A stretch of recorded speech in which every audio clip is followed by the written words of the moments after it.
민주당 전당대회 이야기 조금 더 해보겠습니다. 앞선 현장 연결해서 충청권 순위를 전해드리지 못했는데 첫 승부처의 흐름이 향후 판세에 어떤 영향을 미칠지 정치부 한송원 기자와 좀 더 이야기 나눠보겠습니다. 자, 한 기자, 개표 결과 나왔습니까?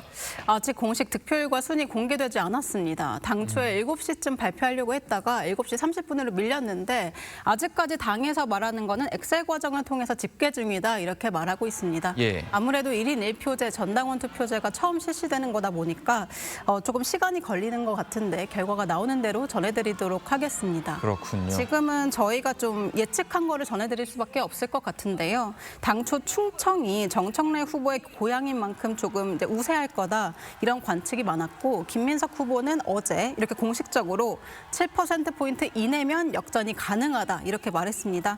이 같은 흐름이 반영될지 좀 주목해야 할 부분입니다. 자, 결과가 어떻게 나올지 지켜봐야 되겠지만 오늘 충청 지역의 결과가 다른 지역 경선에도 당연히 영향을 미칠 테죠.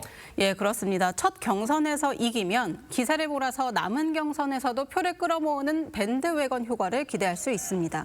정 후보가 승리했던 지난해 전당대회가 비슷한 사례였습니다. 이 때문에 이번에 경선 지역 순서를 정할 때도 신경전이 벌어졌습니다. 김 후보 측 정 후보 고향인 충청에서 시작되는 경선 순서에 불만을 제기했었는데 받아들여지지 않았습니다. 후보들은 내일 부울경, 영남권에서 확실한 승기로 초반 대세론을 굳히겠다 이런 전략인데요. 지난해와 달리 다자구도인 만큼 한 후보가 압승을 거두긴 어려울 거다 이런 전망도 나오고 있습니다.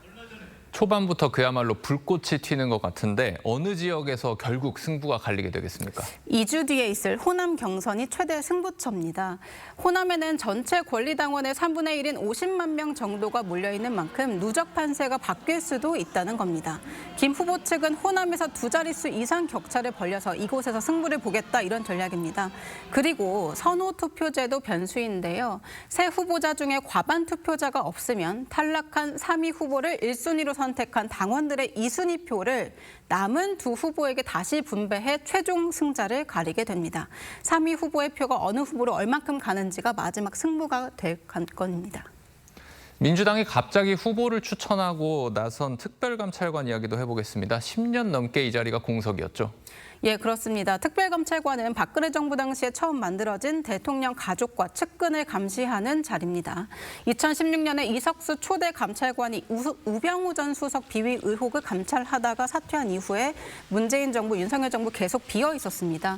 이재명 대통령의 대선 공약이기도 했었는데 청와대는 그동안 국회에 꾸준히 요청해왔다 이런 입장입니다. 제가 특별감찰관 임명을 제가 지시해놨죠. 하자. 불행을 당하지 않도록 예방하는 게 중요하다. 자, 여러 차례 요청했지만 실제 민주당의 추천은 어제 있었던 건데 왜 지금 이렇게 속도를 내는 겁니까? 야당은 일단 환영하면서도 정치적 의도가 있다 이렇게 보고 있습니다. 최근 부동산과 레버리지 ETF 등으로 민심이 악화되자 국면 전환용으로 꺼낸 카드라는 겁니다. 실제 지난주에 이 대통령 지지율 53%로 취임 후 최저치를 기록했고 부동산 정책 평가, 부정평가가 압도적으로 많았습니다. 또 시점도 민주당 전당대회 첫 경선을 하루 앞두고 한병도 원내대표가 긴급 간담회를 열어 발표했는데요. 일각에서는 이 대통령 스스로 제도적 견제 장치를 마련해 놓고 대통령 견제론 명분을 약화하려는 거 아니냐 이런 해석도 나오고 있습니다. 국회의 후보 추천 과정이 이제 시작이 된 건데 실제 임명까지도 빠르게 진행될지 한번 지켜봐야 되겠습니다. 한성원 기자 고생했습니다.